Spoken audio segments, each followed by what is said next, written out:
All right. Well, welcome everybody. Thanks for joining. As usual, I like to start with a prayer. Any volunteers? Sure. Thanks, James.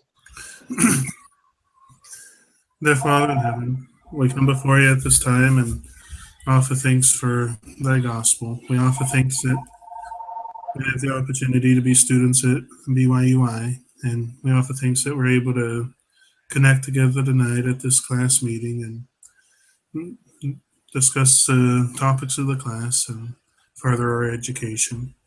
We ask that thy Spirit will be with us, and we say this in the name of Jesus Christ. Amen. Amen. Thank you very much. All right. So I have a scripture I wanted to share with you. It came to mind yesterday. I was actually talking to another BYU Idaho student, actually not in our class, but she wants to go into HR, and so she reached out and we talked on the phone. I answered some questions that she had, and we were talking about dealing with personnel issues, dealing with some of the people issues that you might come upon if you're a manager or if you're a human resource person. And it's in Matthew chapter 10, verse 16. And it's just one of those that kind of makes me think. I don't know the full meaning, and I don't know all the answers, but I like the message. It says, "Behold, I send you forth as sheep in the midst of wolves. Be ye therefore wise as serpents and harmless as doves." And it was mainly that second part that sticks out. So being wise as serpents and harmless as doves. I think there's a lot of situations that we're all in where that's a good advice, good counsel. Sorry. So just a thought,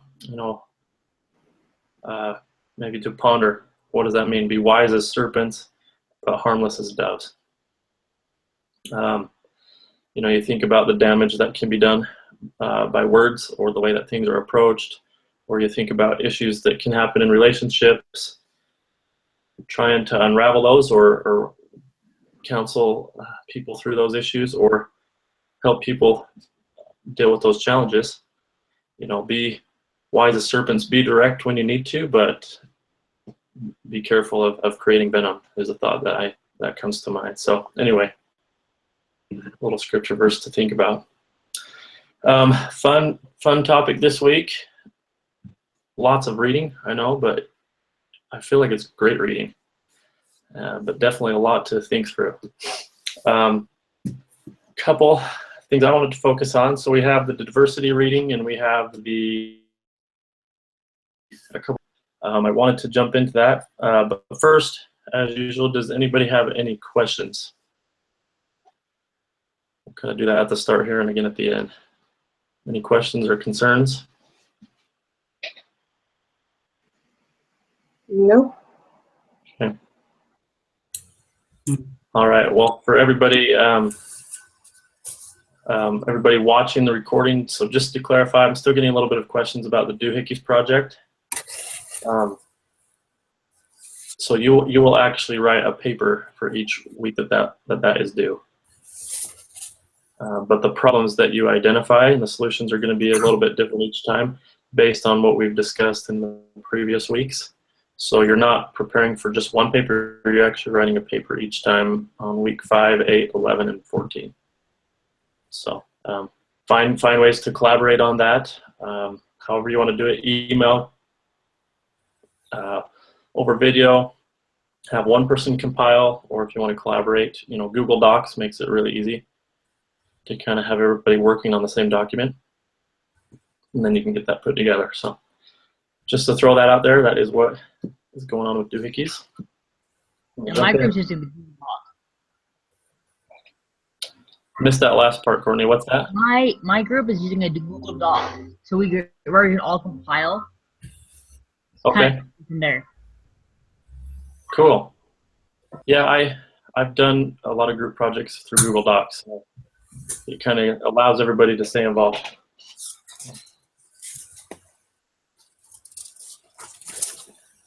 I'll just jump in. I think, what caught your interest so far in the reading this week? We'll kind of let you guys direct our course at first here. Mainly in the diversity area. I found really interesting the individual, the smaller ones. Yeah. Like the little employment vignettes? Yes. How each one is treated differently, yet they still end up leaving their job and suing for some reason or another. Yeah, it's true. It's being in HR and being in that environment, people do throw lawsuits out there. And you're right, each one of these examples kind of went that direction. So we can learn how to maybe safeguard against that, or how to handle that, how to work through that. I was thinking about how much we hear the word diversity, diversity policy, diversity issue, and tend to lump it really quickly into basically race, gender, sexual orientation. And it's much broader than that. I mean, I don't usually think about it that much. You know, you hear something on the news, or, you know, we read the vignettes, I'm like, oh, you know, I've seen things, I've heard things that happen at my husband's work. I don't really, and having been the discussion leader this week and having had to draft some type of diversity policy, really kind of opened up, you know, how much you kind of really need to know.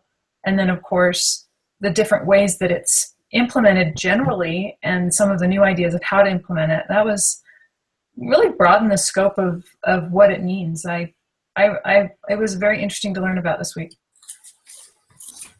Excellent. I agree. Yeah, there's a lot that to expand upon in that diversity frame of thought. I really like the Melody. Go ahead. Sorry. Melody Hobson's video. I really enjoyed that. Her insight on color blindness versus color brave. Yeah, I love that video. I had a couple items. You know, and watching that a few times, watching that again today. I love some of the examples she uses. And yeah, with you, Michelle, I think I've been in the frame of thought of, oh yeah, diversity, that's affirmative action. That means affirmative action, you know, hiring a certain amount of every type of people. But really, that's so limited. Yeah. You know, it's interesting. Maria mentioned Miss Dobson's talk, and by the time I was done and had thought about it, and I thought, you know, I think it was about dealing with discomfort. You know, Color Brave isn't about color. Color Brave is about recognizing differences, recognizing when you've, you know, come against something uncomfortable, and instead of trying to get back in your comfort zone, kind of deal with it. Why is it uncomfortable? Can we get to a place where it's no longer uncomfortable? Is there some communication that is broken down? What can we do to overcome these areas that we run into where, you know, we have discomfort?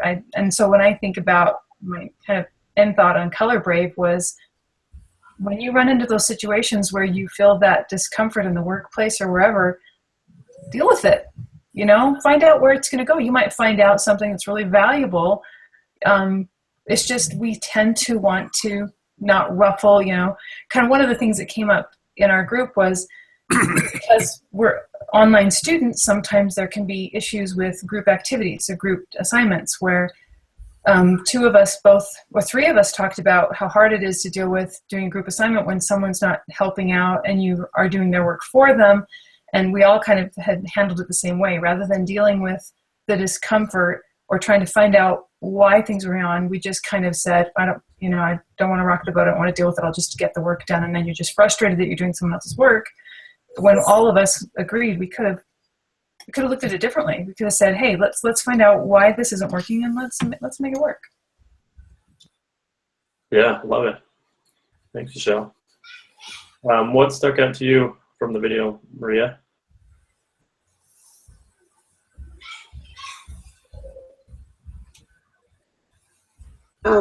I think it's just, I don't know, when she was talking, I have a African-American friend who's a member of the church, and she came from New Orleans and New York way, came here from when Hurricane Katrina had hit. And she's always talked about not really fitting in. And being a member in the church, she's always felt that she was by herself because there weren't very many African American members where she was, and definitely not here in our ward. We are getting more, but had this type of discussion about fitting in the workplace and not knowing. She actually works from the home, and she's a travel agent for large corporations. So they don't really see her face, so she can be who she wants to be behind the scenes. But on occasion, she's had to meet people face to face. And I think she feels that she's kind of awkward, I guess, is the thing. But it's, I think, more our eyes that shows us that we're, I don't know what the word is I'm looking for, but I like the point where she was talking about not to be afraid to just be who you are, rather than try to fit in with the norm, with everybody else, and make sure that, like Michelle said, rock the boat. And I think that's what really attracted me to that, because of that scenario, I guess, of what she's gone through, and what we've talked about in the past. Excellent. Yeah, it was great. It was very powerful because she's a Black woman herself, a CEO of a company. You know, what did she say? There's 2 Black female CEOs, and one of them is her. Yeah. I thought that was kind of amazing. Yeah. Any thoughts from you guys, Courtney, James, or Joyce, about that video? Well, I think that what she's trying to do is good, but I don't think that she's counted in all the factors. You know, All right. it's easy to take a look at corporate America as a whole and say, bad corporate America. You haven't performed the way I wanted you to perform. And, you know, in a nation this big, there is a lot more going on than just looking at the balance statements of I think it was the Fortune 500 group or the Fortune 250 that they referred to. I mean, you know, and I realized she had like 10, 15 minutes to give the talk, but it would have been nice to see some of the other factors, such as, you know, in traveling around, there's places in America that are not the stereotypes that she was saying. Also, if you turn on the news, we got this Black Lives Matter thing going on. I don't know how much it's affected like places like Idaho and Utah, but you know, there's some very vicious things going on both sides there. And it would have been nice to see cultural issues brought up and expanded on in her talk, instead of just a talk of, oh, you bad corporate America, how dare you have all the wealth and not share it down the line. So it was a good talk. She had good goals, but I think it was somewhat limited. No, it's a good point, James. Like you said, short time frame, 14 minutes. And I you know, I'm not sure fully who her audience was. She definitely had it based on a business mindset or a corporate audience, but I think you're bringing in that there's other factors or a more expanded audience. There are issues, right? There was one. Go ahead. I was going to add to what he said. There were a couple things that stood out to me. The first was that even in a room of people that look alike, there's still a vast difference in background and experience and struggle and in privilege or whatever you want to say. I mean, I've had, okay, I am a Mormon woman born in the LDS culture. I have 8 children. I've homeschooled. And if I tell you just those basic things, you may think you know a lot about me, but I can guarantee that you have no idea about who I am based on those basic factors. So I think that it's really important to understand that just looking at people, even if they all are in the same, group, it's not always wise to say, well, that's not diverse. The second thing that stood out to me was her story about the scientists and the farmers, and was it smallpox, I think? Was it smallpox? Yeah. Yeah, smallpox. All the really, wonderful, smart scientists couldn't figure it out, but the farmer could. And there was this kind of, I think she kind of caught herself a little bit, this overtone of, well, the dumb farmer could figure it out.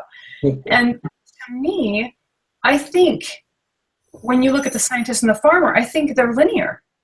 I think that when you specialize in what you do, it's linear. There was no, we tend to stack things up and make these decisions. And it was interesting because the other thing that stood out to me was, well, that is connected to people looking at me and thinking they know me based on just a few facts, where she had the same experience. She shows up to a hotel and they say, oh, she's the help, where's a uniform? But that happens to me. So I think it's dangerous for people to just assume, based on that they feel like they're really different, that other people are the same. That there's this large culture of sameness, when I don't think that's true. I agree with Michelle. Like, I have been judged as being this, that, the other thing, and really, I am caring. I have leadership, even though others don't think I do. But from my past experiences, I know I have leadership. Yeah, and we wouldn't be able to know that or tell that by asking you just a few questions, right? True. Yeah, it's a good point. There's diversity here on this call, right? Each one of us are Exactly. different. We've got similarities, we've got some things in common. We're students, or we're learning together. We're LDS. Members of the church, right? Yeah. But there's a lot in between those characteristics. Yeah. So I agree. I think we very quickly and easily profile. And it's hard because that's part of who we are. It's part of human nature, but we very quickly and easily. I agree. It's probably natural, and it's probably okay to a degree, just kind of identifying people with like minds and whatever, and commonalities. Just kind of seeing that it frustrates me that people will say, well, you must believe this or you must think this based on these basic things. Makes me want to dig in a little bit and say, rather than just, putting someone per se in the box, finding out something about them, find out something else. Just kind of, again, something I read this week and getting ready was like hires like is a problem. We tend to like to be surrounded by people that are like us.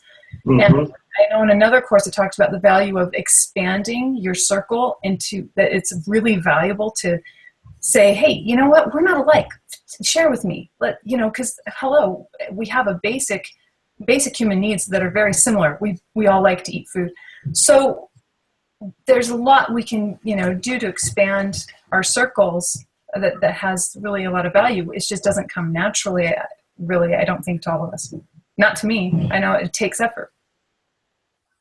Well, even in the scriptures, the Lord shows us that all the time. I mean, look at all of the young prophets that we have, even Joseph Smith. No one would even think that he knew anything, let alone have the gospel or, know what religion was all about, period.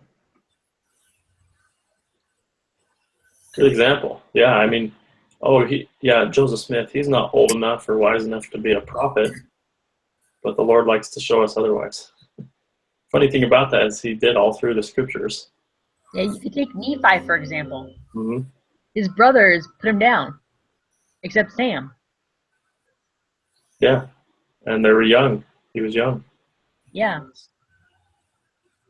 That's interesting stuff. And, you know, that idea of bringing in contrasting viewpoints into our lives, yeah, it's hard, but doing that, that's where we bring in more opportunity, right? Highlighting that word opportunity in the case study, the Making Differences Matter brings out some of those paradigm changes that we have to work through. And, you know, Melody did in her video. I think that's what she's attacking, is saying, hey, why is there's this stigma? The breathing exercise we mentioned. So the swimming, why are we doing this breathing exercise? Well, it wasn't a breathing exercise, was it? It was that discomfort training. But I was thinking about that. You know, you think of all the analogies out there about diversity. We hear about diversification and diversity in different arenas. You know, if you can think of any, let me know. I thought of, you know, in investments and finance, we learn about diversifying our portfolio and where we're putting our funds. In our education, we learn about the importance of differentiating ourselves as we grow. When I was in high school, I was looked down on by a few of my friends because I was LDS. And I was told I was going to have like 20 kids. Yeah. And here I am, not married, over 30. Yeah, it's all those stereotyping things we do, right? But yeah, you know, and so we're going to face that discomfort. When we take an art class, we learn about principles of design. We learn about contrast. We can't have one without the other. So definitely agree that those contrasting views, bringing those in, brings diversity, brings opportunity.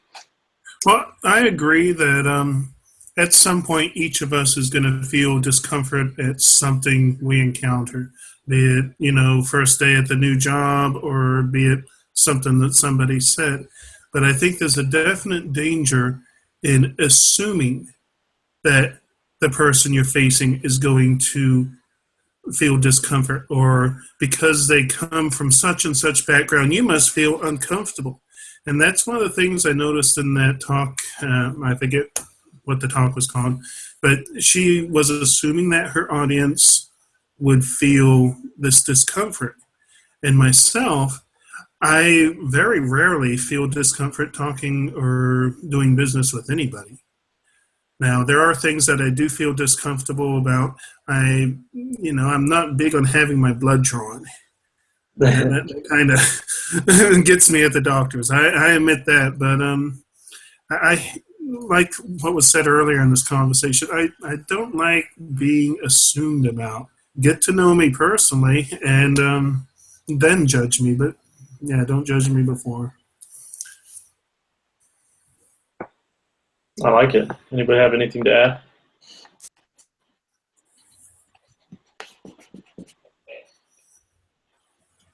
I would just agree with them that we just have to not we can make some basic judgment calls. Like we tell our kids it's okay to make basic judgments about your safety, about, you know, an environment. But when it comes to just working with individuals, don't prejudge the situation. Don't say, well, you know, they're pretty inherently lazy, or, you know, you can't, you know, or even just the basic stuff of, you know, they must have an easy life. You know, they must, you know, you just don't know. So I remember pointing to some kids. My kid was in the car with me. We were at the high school in Washington, and there was a group of kids standing up at the top of the stairs, and they were, you know, the black hair and the funky clothes and the earrings and the nose rings, and they were smoking at the top of the stairs at school after hours. And I pointed up to those kids, and I said, you know, how would you define those kids? He's like, losers. Hello. And I said, that's your mom. That's your mom. Don't ever decide based on someone standing there that you know where they came from, where they're going, why they're standing where they are, and what their potential is. Don't ever decide. You treat them well. You show charity. You show love. Doesn't mean you're hanging out with them and going to parties, but it means you're treating them with equity and respect and with the opportunity to become their best selves. You just give them that opportunity. And you don't shut that down, because gratefully I had people in my life that gave me opportunities and leeway to become and be who I am today, which I am forever thankful for. I am blessed to have what I have because I had people in my life, and I, translate that over into any environment, school, work, whatever. Leave the doors open for people. Leave them open. I can't even express to you how much it means to me that people worked with me when I was difficult as well as when I wasn't a difficult person. They worked with me and they were respectful, and wow, what an amazing thing it meant to me. So don't decide ahead of time and always leave room. Sorry, I'm a little passionate about this. No, that's a great example. That's awesome. Joyce, well said. I just want to say that my sisters and I, we're prejudged because we are from the family line we're from. So we get oh, you're from that line. Oh, well, they just, how they would treat, like my older sister. She was one way, and each one of us is different. We all have different personalities and different acts. And we all are assumed to be the same, but we're not. Yep. Assumptions can be very dangerous and limiting. I like it. Well, thanks for sharing that. I think thinking in that frame of mind, we can all think of people that have kind of let us fly and saw us for who we were, even when we felt otherwise or were behaving otherwise. So I'm grateful for that. I know I've had good friends and leaders and great parents that have done that for me. So, yep, you never know.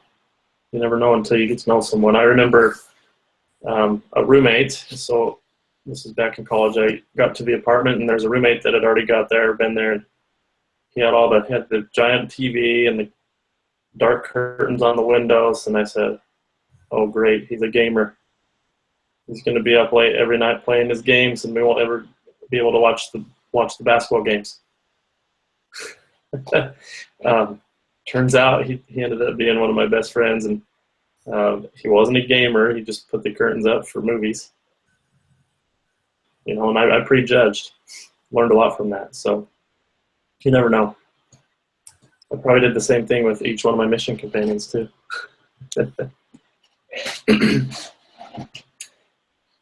So looking into these different paradigms from making differences matter, what do you think? So what is the making differences matter case trying to lead us to? Because we've got the three main different paradigms. We've got the fairness paradigm. What else? Sorry, I'm flipping to it right now. Well, there was integration and differentiation. Yeah, the integration would be the goal, right? So are one of these paradigms better than the other? As I told my group today for a meeting, they all work together. It's like you view how, like, association. It's like, I think I said it wrong before, but how I kind of related it to the Civil War, blacks and whites, how they were like different but the same. Mm-hmm. And yet, like, the United States throughout like the rest of the world, like Denmark or whatever, we celebrate different events and holidays differently. And integration, like, we're all coming together as a whole, as one. Yeah, good example using Civil War history. And so, Courtney, you're of the mindset that they kind of work together, these different paradigms. Yeah, I think they're like stepping stones. Okay, that's good. I've never thought of it that way, kind of as a process. New views, new ways. Good. Anybody agree with that or disagree with that?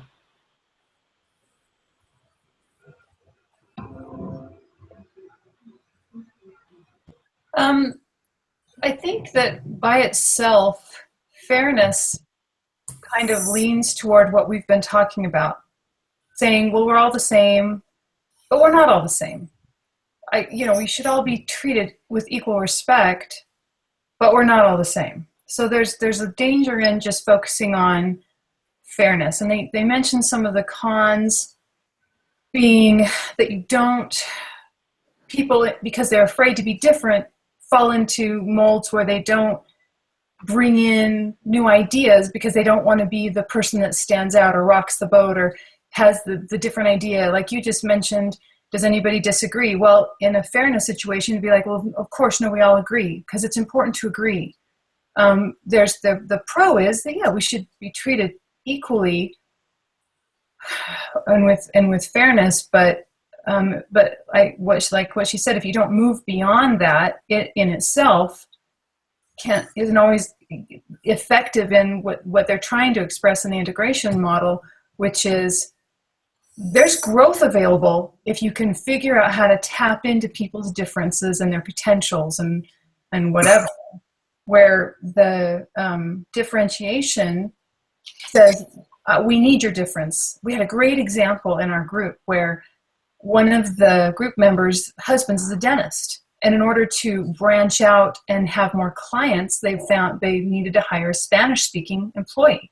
So falls right into differentiation. Let's get a Spanish-speaking person to fill this role so that we can have more clients, to have some growth based on this new level of diversity we're going to have in our environment. But they've run into struggles with, rather than finding just a Spanish speaker, they actually chose to kind of have that culture come into the business, and they've actually lost money because she's not communicating very well with the English-speaking people. So it's interesting because now they're faced with, do we integrate, or do we say this is not cost effective? This is a bottom line issue, not a people issue. And it's been really interesting to think about. But if we don't evolve through what it can offer, I think we lose out. So I think in and of themselves, there can be problems if you just kind of stay with one mindset without ever kind of branching out and saying, there's more that we can offer and they can offer and other people can offer and stuff like that. I don't know if that made any sense. Well, that's just like with Melody Hobson. She mentioned about something similar to that, and asking, would you want us to hire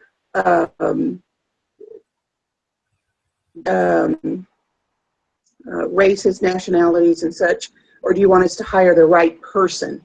And the answer was yes. You want to hire the right person and be able to have, have a variety of different people. Yeah, Maria, I think that's great. I think it should be that they hire the right person and the differential person, because with the yes, it could be all in one, not two separate people. And think about that scenario, that question in the fairness paradigm. What would be the answer, do you think?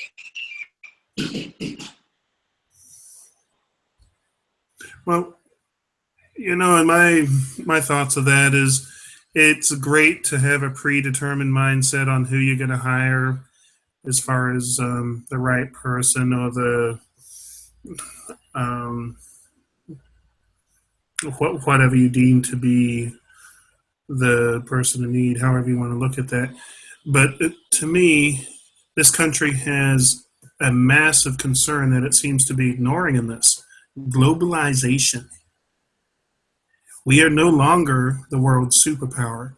Our educational system is inferior to a lot of countries. And we're going to sit back and do our best to do the approach of everyone gets a prize for showing up. I guarantee you there's countries on this planet that are not concerned about everyone getting a prize for showing up. It is competition, product, sales, make money. And the longer this nation is introspecting and trying to acknowledge the extreme whining voice, be it whatever group you want to call it, we are losing. China has overtaken us. Japan leads us. We no longer have a major industry that we export, except soldiers. You know, even food. I was at Walmart the other day, Walmart of all places, and the vegetables in the frozen fruit section are from China. So it's like, I mean, how much regulation do you want to put in place ensuring that everyone has a touchy-feely, happy, good day? All of our middle class jobs are overseas now. We're basically down to 2 earning groups. So, yeah, I mean, ethically, it's probably the right thing to do, make sure everyone's happy and equal and supported, but we're going to lose the boat when it comes to gross domestic product. Well, thanks, James. Yeah, definitely our business environment, there's changes. Yeah, it's still a competitive world, but we get in these mindsets and it affects a lot of things. There's a statement about fairness. She said, I struggle with the idea of fair. Where do I draw the line? Where do I draw the line of what's fair with hiring? What qualities does a person need to have to succeed and contribute? Do I have to suffer in the name of fairness? Good question. I think that is the challenge of trying to be fair, right? It does, it kind of promotes mediocrity, in my opinion, instead of excellence. And I think that would fit in with what you were saying a little bit, James, where mediocrity or instead of excellence that we've strove for in the past. What about this access? So we've kind of brought up the fairness paradigm. We've talked a little bit about the goal of integration. What about the access paradigm? What does that one focus on? Do you remember that one?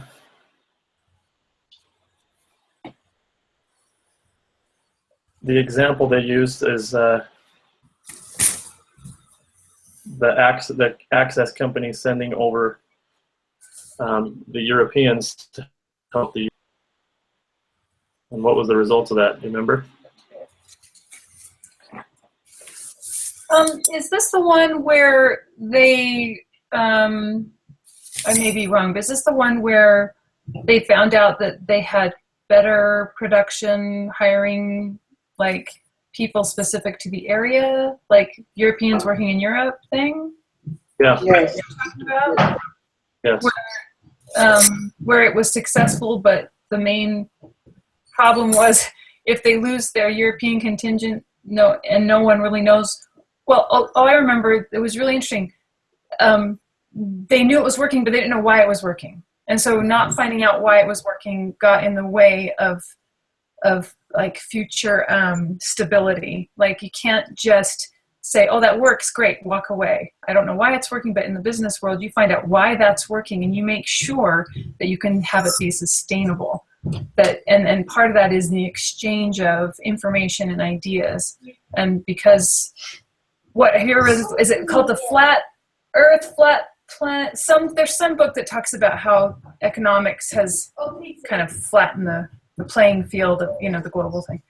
But just, yeah, if we want to work in a global environment, that we have to know, we have to broaden our well, if we're a worldwide church, I mean, even on that term, has anyone ever thought about what it's like to prepare a talk for a worldwide church. They're not just talking to me in my living room in Utah.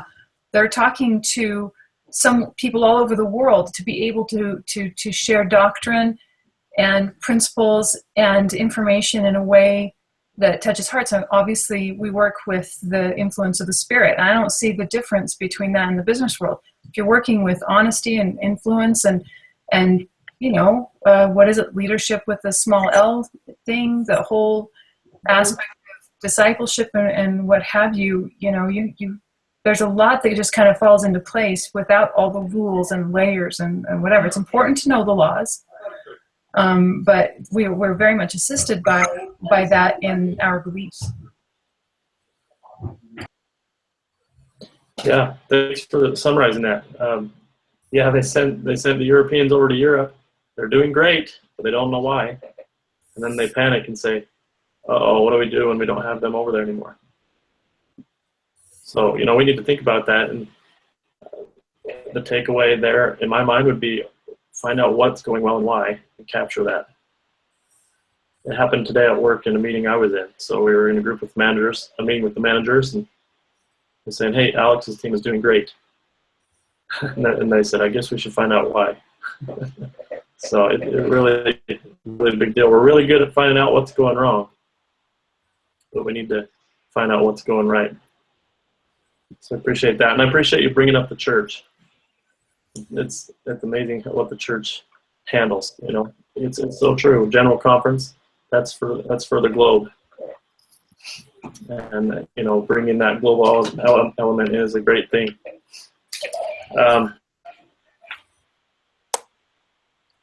Any other thoughts on the paradigms, making differences matter?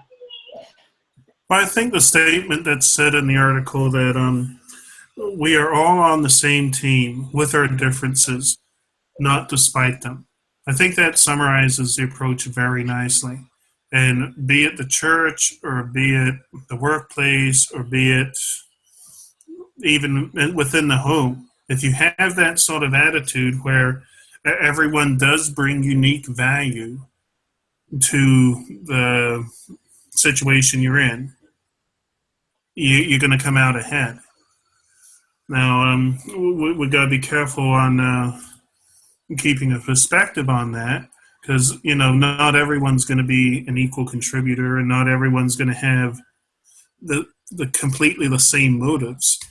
But overall, if everyone can be unified as a team and appreciate each other as valid contributors, there's going to be progress. Goes back I like to that, James. Thanks for bringing that up. Go ahead, Maria. Sorry. No, I was just going to say that just goes back to that rowing team. Everybody's got to be together in sync and have that common goal. Yeah, it's true. And so thinking through how we get to that point of integration, how would you handle it? If you're an organization, maybe you're dealing with that issue of we're segmented, we're kind of breaking up our own unity, or we're promoting mediocrity. How do we promote the openness and the diversity and the articles point out? Any thoughts on that? You might not like my thought on it. Oh, I want to hear it. I think we're at a point in society that we have over government regulation and even over media input. If we took so much of the government regulation out of it and tried to encourage a capitalistic approach to our businesses, that would open it up that businesses could hire the people that are qualified for the job. It's not the 1800s anymore.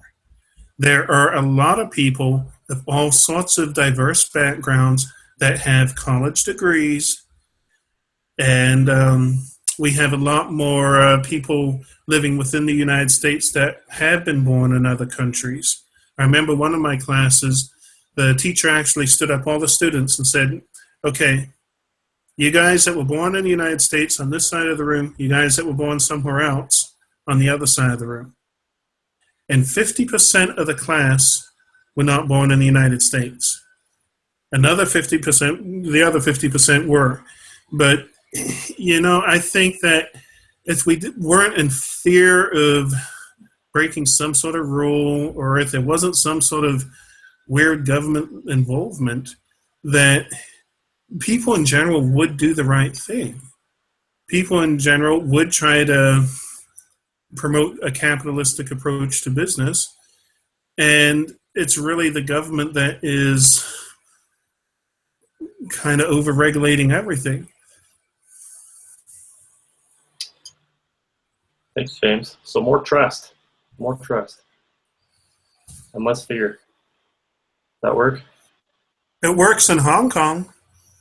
Have you seen the business model to Hong Kong? Oh my goodness. You can start a business there in like 24 hours. Good point. Yeah, and Michelle raises the point we've discussed the last couple of weeks. Asking the right questions, identifying the problem, and trying to implement solutions. Having the uncomfortable conversation might be where we need to start. Yeah, it's so true. And I think of affirmative action and things that are regulated and things we need them to a point, but it can stifle a lot, and it doesn't promote what we're actually looking for. There's actually a reason the Pledge of Allegiance was made how it was, along with all of the statutes or the articles and whatever for the Congress. We should be living by that, not by these newfound people and their ideas. Yeah, so you're talking about espousing what the Constitution of the United States thing is based on? Correct. Good point. It's a good reference. Regulations usually occur when we as people do not fulfill our own potential and responsibility. Yeah, 100% agree. Interesting topic, right? So diversity, kind of summary here. Diversity, we've learned, is more than just being fair to the genders and the races, right? It's a lot more than that. It's how we integrate each and every individual and bring in their strengths and bring in what their experiences have been. And so the invitation, I think, for all of us is to how can we be more diverse in how we view the people around us. Any final thoughts or takeaways? What did you pull away from this reading this week?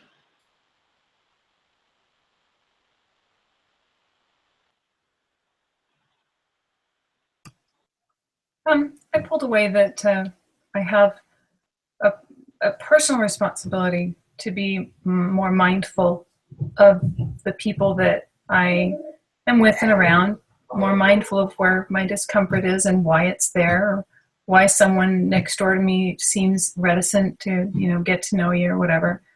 But in the business sense, I'm not in a business environment, but in a business sense, it's really important to understand the law and understand the processes and work within the processes in a way that's effective, and understand that diversity isn't really about affirmative action. I mean, there's a lot of things that have been put in place to try to address concerns, but in some ways they seem to be more divisive. I read a study that said that places where they say we have a diversity policy in their hiring process causes problems with those. It was an article about what happens with white males versus people of color or different gender, and the white males did worse in their interviews and were uncomfortable, and the people of color did worse in their interviews and were uncomfortable because diversity was brought up in the interview itself. So we as people have a negative view of it, especially in today's, kind of there's a lot of racial tension that has been building over the last little while. So just kind of, no one needs to define it for me. I can define it for myself, and I can understand what it means, and I can apply what it means in my own sphere. And it'll make a difference, regardless of whether I'm the head of a corporation or I'm the head of a home or I'm a mom raising a child. How I treat people will have long-lasting effects, which is evident in my own life. And so that was kind of my takeaway. Thank you. Excellent. Anyone else? Well, I think there's good advice and a good summation, I guess, and treat others the way you'd expect and want to be treated, and then hope you don't get sued for it. There you go. That's that legal part. It goes back to the golden rule. Treat others how you would like to be treated. Perhaps they'll treat you the same. Yep, that golden rule. It always comes around. I have to say I really enjoyed this week's reading. The work that I do is a lot of hands-on stuff. We're always working on pivots or farm equipment, and I can't even tell you how many times I've been doing something and I have someone interfere and it just bothers you, but then they show you, well, you can do this, and it cuts 20 minutes back. And it's all, I mean, you get so angry at first. And I think that's why diversity and integration and trying to, open up like that is such a sensitive subject and area. It's because most people don't like to have their toes stepped on. And it feels like that, but when you realize that it's not someone stepping on your toes, it's someone that's teaching you something, and you look at it more as a teaching moment and learning moment than, a scolding moment or someone trying to prove that you're stupid. Another thing that I loved about this is I really got to see, I'm going to bring up the mission here, but being in mission leader councils, you have missionaries from all over the world, and you have a mission president that sits up there with his hand on his scriptures, and he asks the council of 50, 60 missionaries, what do we need to do? And you just hear all these different stories of people that lived in Singapore or the Philippines and what they did. And it's something that us Americans or those people that have never been out of this country would have ever thought of that was so efficient. It's amazing. Like, miracles happen when you apply this, and you don't just move shovels full of dirt, you move mountains when you listen to people and allow people to work amongst each other. It's sensitive, it's hard, but I think it takes a growing up on both persons and individuals' parts to really let this happen. Thanks, Dakota. That's great. Good analogy. Shovels versus moving mountains. Yeah, I like it. Anyone else?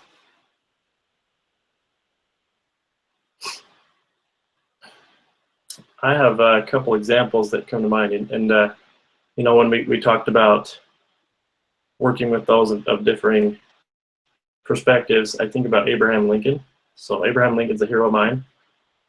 There's an excellent book out there about him called Team of Rivals. So you'll notice in the title, Team of Rivals. So when he became president, to his cabinet, all of his opponents, Salmon Chase, Francis Seward, and a few others, they were all running against him. They all had a lot of differing views than him. They had at one point been attacking him, and he brought them in because he valued their perspective, and he was humble enough to let that happen. So Abraham Lincoln's a great example of that for me. The second example is little children. You watch little children play, or you walk by the nursery at church. It doesn't matter for a little child what color somebody's skin is, or what their name is, or what their family background is, or a hug, or playing with toys, or having fun together, getting along. There's none of those barriers.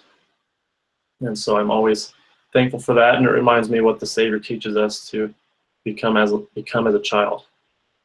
And so when we're talking about diversity, I think we can remember the Savior's teachings, so the golden rule and the teaching to become as a child. So I'm thankful for that principle, because Heavenly Father is incredibly diverse. He loves all of us at our worst and at our best, and doesn't have those barriers, thank goodness, because we always know He's going to accept and guide and counsel us in patience all the time. He doesn't change. So that's my testimony, and thankful to make that connection. So hopefully, for me, that's my big challenge and takeaway is hopefully I can become a little more that way each and every day. And it's a battle, but we can try. So thanks for a great discussion. I appreciate it. Great topics. Any questions come to mind?